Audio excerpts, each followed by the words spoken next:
আজ কিছু কথা বলবো। আল্লাহ তাআলা এই পৃথিবীকে সৃষ্টি করেছেন। যেদিন সৃষ্টি করেছেন সেই দিনটি হলো শনিবার। আল্লাহ তাআলা যখন পৃথিবীকে সৃষ্টি করলেন, পৃথিবী সেই সময় প্রচণ্ড আকারে দুলছিল। এদিক ওদিক হচ্ছিল। যখন এরকম অবস্থা দেখলেন, তখন আল্লাহ তাআলা পৃথিবীতে পেরেক জাতীয় পাহাড়কে পুঁতে দিলেন। যখন পাহাড়কে পৃথিবীতে সৃষ্টি করা হলো, তখন পৃথিবী তার স্থিরতা খুঁজে পেলেন। তার মানে পৃথিবী স্থির হয়ে গেলেন। যে কাঁপাকাঁপিটা বন্ধ হয়ে গেল।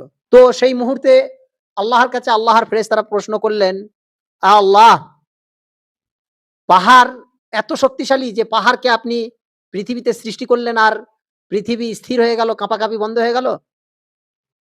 আল্লাহ বললেন, না, পাহাড়ের থেকেও শক্তিশালী কিছু আছে। ফেরেশতারাও জিজ্ঞাসা করলেন, ইয়া আল্লাহ, সেটা কি? আল্লাহ বললেন, সেটা হলো লোহা। তখন ফেরেশতারা জিজ্ঞাসা করলেন, আল্লাহ, এই লোহার থেকেও কি কিছু শক্তিশালী কিছু আছে? তো আল্লাহ বললেন, হ্যাঁ, আছে।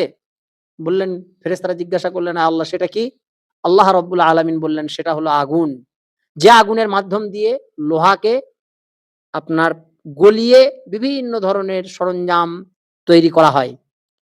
তো ফেরেশতারা আবারও আল্লাহকে জিজ্ঞাসা করলেন, আল্লাহ, এই লোহা থেকে শক্তিশালী আগুন, এই আগুনের থেকেও কি শক্তিশালী কিছু আছে? আল্লাহ বললেন, হ্যাঁ, আছে।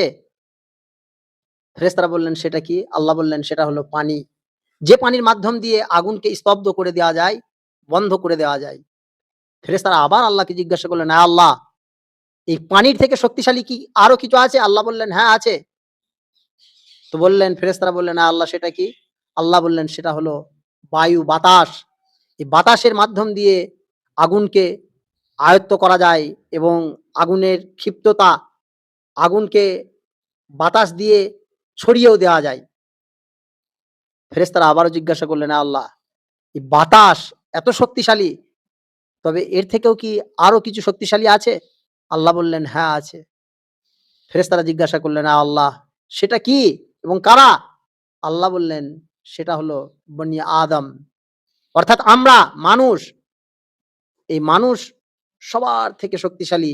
আল্লাহ মানুষকে সৃষ্টির শ্রেষ্ঠ মাখলুক করে যেমন পাঠিয়েছেন, এই মানুষকে সবথেকে বড় শক্তি যেটা দিয়েছেন সেটা হলো বিবেক, বুদ্ধি, জ্ঞান।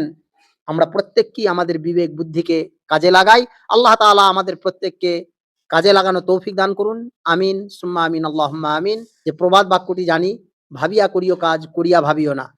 মানে প্রত্যেককেই আমরা ভেবে চিন্তে আমাদের জেহেন, আমাদের বুদ্ধি, বিবেককে খাটিয়ে আমরা কাজ করব ইনশাআল্লাহ।